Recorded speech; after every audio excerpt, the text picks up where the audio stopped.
ಹೋಟೆಲ್ನಲ್ಲಿ 6-7 ಜನರನ್ನ ಇಟ್ಟಿಲ್ಲ. ಸಿನಿಮಾ ಟೆಂಟ್ಗಳಲ್ಲಿ ಅಶ್ಲೀಲ ಚಿತ್ರ ಓಡಿಸಿದ್ಯಾರು?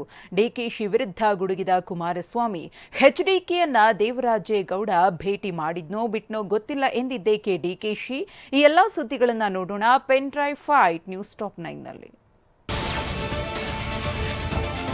ಎಚ್ಡಿಕೆಯನ್ನ ದೇವರಾಜೇಗೌಡ ಭೇಟಿ ಮಾಡಿದ್ನೋ ಬಿಟ್ನೋ ಗೊತ್ತಿಲ್ಲ ಅಂತ ಡಿಸಿಎಂ ಡಿಕೆ ಶಿವಕುಮಾರ್ ನಿನ್ನೆ ಹಾವೇರಿಯಲ್ಲಿ ಹೇಳಿದ್ರು. ಪೊಲೀಸರಿಗೆ ನಾವ್ಯಾಕೆ ಕೇಳೋಣ, ಮಾಧ್ಯಮದಲ್ಲಿ ಬಂದಿದ್ದನ್ನ ನೋಡಿದ್ವಿ. ನನಗೆ ಸ್ಥಳೀಯ ಬಿಜೆಪಿ ಮುಖಂಡರ ಕಡೆಯಿಂದ ಉತ್ತರ ಬೇಕಾಗಿದೆ. ಎಲ್ಲರೂ ಬಾಯಿಗೆ ಬೀಗ ಹಾಕಿಕೊಂಡಿದ್ದಾರಲ್ಲ ಅಂತ ಕಿಡಿಕಾರಿದ್ರು. ಪಾಪ ಎಚ್ಡಿ ಕುಮಾರಸ್ವಾಮಿ ಒಬ್ಬರಿಂದ ಯಾಕೆ ಮಾತನಾಡಿಸ್ತೀರಿ? ಜೆಡಿಎಸ್ ರಾಜ್ಯಾಧ್ಯಕ್ಷ ಕುಮಾರಸ್ವಾಮಿ ಬಿಜೆಪಿಯವರ ಪಾರ್ಟ್ನರ್ ಅಲ್ವಾ? ರಾಜಕಾರಣ ಅಂದ್ಮೇಲೆ ಎಲ್ಲ ಬಳಸಿಕೊಳ್ಳೋದೆ, ಅವರು ಬಳಸಿಕೊಳ್ಳಲಿಲ್ವಾ ಅಂತ ಡಿಕೆಶಿ ತಿರುಗೇಟು ನೀಡಿದ್ರು.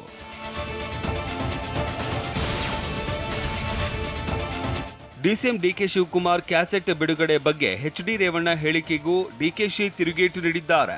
ಎಚ್ಡಿ ರೇವಣ್ಣ ಮುಹೂರ್ತ ಇಟ್ಕೊಂಡು ಕ್ಯಾಸೆಟ್ ಬಿಡುಗಡೆ ಮಾಡಲಿ, ಬಿಡುಗಡೆ ಮಾಡೋದಕ್ಕೆ ಯಾರು ಬೇಡ ಅಂದಿದ್ದಾರೆ.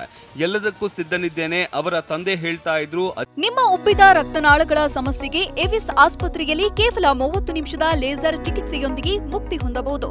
ಹೆಚ್ಚಿನ ವಿವರಗಳಿಗಾಗಿ ಸಂಪರ್ಕಿಸಿ 8088837300. ಯಾವುದೋ 9 ವರ್ಷದ ಹೆಣ್ಣು ಮಗಳು ಅಂತ ಅದನ್ನ ಇನ್ನು ಯಾಕೆ ರಿಲೀಸ್ ಮಾಡಲಿಲ್ಲ ಅಂತ ಡಿಕೆಶಿ ಪ್ರಶ್ನಿಸಿದ್ರು. ಟೈಮ್ ಫಿಕ್ಸ್ ಮಾಡ್ಲಿ, ಸುಮ್ಮನೆ ಖಾಲಿ ಮಾತನಾಡೋದು ಬೇಡ ಅಂತ ಹೇಳಿದ್ದಾರೆ.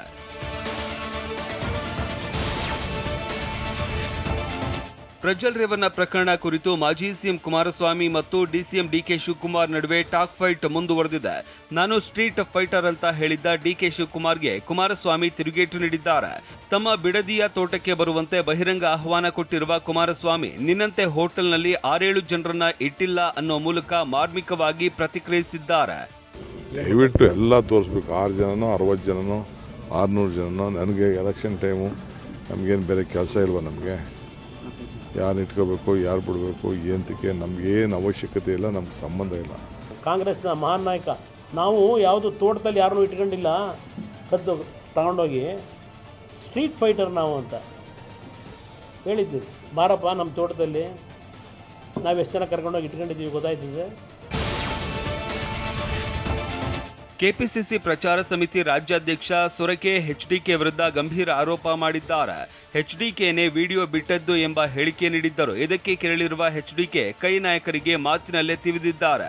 ಸಿನಿಮಾ ಟೆಂಟ್ಗಳಲ್ಲೂ ಅಶ್ಲೀಲ ಚಿತ್ರ ಓಡಿಸಿದ್ದು ಯಾರು ಗೊತ್ತಿದೆ, ಅವರು ಇವತ್ತು ಚರ್ಚೆ ಮಾಡ್ತಾ ಇದ್ದಾರೆ ಅಂತ ಪರೋಕ್ಷವಾಗಿ ಡಿಕೆಶಿ ವಿರುದ್ಧ ವಾಗ್ಬಾಣ ಬಿಟ್ಟಿದ್ದಾರೆ.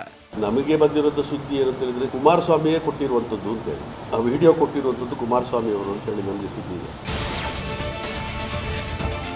ಕುಮಾರಸ್ವಾಮಿ ಮತ್ತು ಡಿಕೆಶಿ ನಡುವಿನ ವಾಕ್ಸಮರ ಬೆನ್ನಲ್ಲೇ ವಕೀಲ ದೇವರಾಜೇಗೌಡ ಸ್ಫೋಟಕ ಹೇಳಿಕೆ ನೀಡಿದ್ದಾರೆ. ಒಕ್ಕಲಿಗ ನಾಯಕತ್ವಕ್ಕಾಗಿ ಇಷ್ಟೆಲ್ಲ ನಡೀತಾ ಇದೆ, ಕುಮಾರಸ್ವಾಮಿಯಿಂದ ಮಹತ್ತರ ತೀರ್ಮಾನ ಅಂತ ಆರೋಪಿಸಿದ್ದಾರೆ. ಒಕ್ಕಲಿಗ ಸಮುದಾಯದ ನಾಯಕತ್ವಕ್ಕಾಗಿ ಏನು ಇಂಥ ಒಂದು ಅನಾಚಾರ, ಅಕ್ರಮ, ಇದೆಲ್ಲ ಒಂದು ಈ ಕೃತ್ಯಗಳು ನಡೀತಾ ಇದೆ ನಾಯಕತ್ವಕ್ಕಾಗಿ. ಆ ನಾಯಕತ್ವದ ವಿಚಾರಕ್ಕೆ ಸಂಬಂಧಪಟ್ಟಂತೆ ಹಾಸನದಲ್ಲಿ ಬಹಳ ದೊಡ್ಡ ಮಟ್ಟದ ರಾಜಕೀಯ ಬದಲಾವಣೆ ಆಗ್ತಾ ಇದೆ. ಇನ್ನು ಒಂದು ವಾರದಲ್ಲಿ ಏನು ಈ ಕುಟುಂಬ ಇದೆ, ಈ ಸಂಕಷ್ಟದಲ್ಲಿರುವಂಥ ಕುಟುಂಬದ ಸಂಬಂಧಪಟ್ಟಂತೆ ಒಂದು ಮಹತ್ತರವಾದಂಥ ತೀರ್ಮಾನವನ್ನ ಎಚ್ಡಿ ಕುಮಾರಸ್ವಾಮಿ ಅವರು ಕೈಗೊಳ್ಳಲಿದ್ದಾರೆ. ಪ್ರಜ್ವಲ್ ರೇವಣ್ಣ ವಿರುದ್ಧ ಕಾಂಗ್ರೆಸ್ ನಾಯಕ ರಾಹುಲ್ ಗಾಂಧಿ ವಾಗ್ದಾಳಿ ನಡೆಸಿದ್ದಾರೆ. ಮೊನ್ನೆ ಶಿವಮೊಗ್ಗದಲ್ಲಿ ಕಾಂಗ್ರೆಸ್ ಪರ ಸಮಾವೇಶ ಮುಗಿಸಿ ತೆರಳುವ ವೇಳೆ ಮಾತನಾಡಿದ್ದ ರಾಹುಲ್ ಗಾಂಧಿ, ಪ್ರಜ್ವಲ್ ರೇವಣ್ಣ 400 ಮಹಿಳೆಯರ ಮೇಲೆ ಅತ್ಯಾಚಾರ ಮಾಡಿದ್ದಾರೆ, ವಿಡಿಯೋ ಮಾಡಿಕೊಂಡಿದ್ದಾರೆ ಅಂತ ಆರೋಪಿಸಿದ್ರು.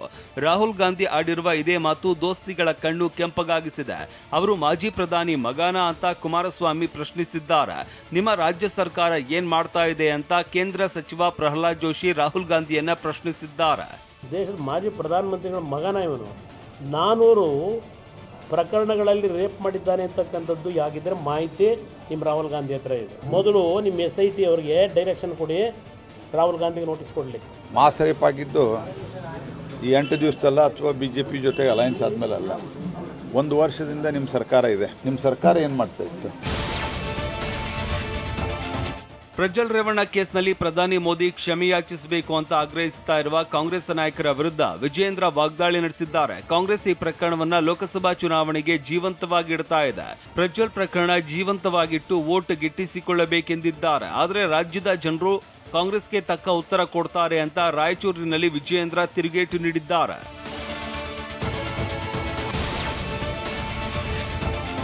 ಪ್ರಜ್ವಲ್ ರೇವಣ್ಣ ವಿರುದ್ಧ ಕಾಂಗ್ರೆಸ್ನಿಂದ ಪ್ರತಿಭಟನೆಗಳು ಮುಂದುವರೆದಿದೆ.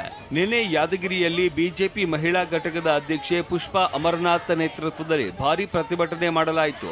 ಬಿಜೆಪಿ ಜೆಡಿಎಸ್ ಅತ್ಯಾಚಾರಿಗಳ ಪಕ್ಷ ಅಂತ ಘೋಷಣೆ ಕೂಗಿ ಆಕ್ರೋಶ ಹೊರಹಾಕಿದ್ರು. ಮತ್ತೊಂದೆಡೆ ಗದಗಿನಲ್ಲಿ ಎಸ್ಟಿಪಿಐ ಸಂಘಟನೆ ಸದಸ್ಯರು ಪ್ರಜ್ವಲ್ ರೇವಣ್ಣ ಬಂಧಿಸುವಂತೆ ಪೋಸ್ಟರ್ ಪ್ರದರ್ಶಿಸಿ ಆಕ್ರೋಶ ಹೊರಹಾಕಿದ್ರು.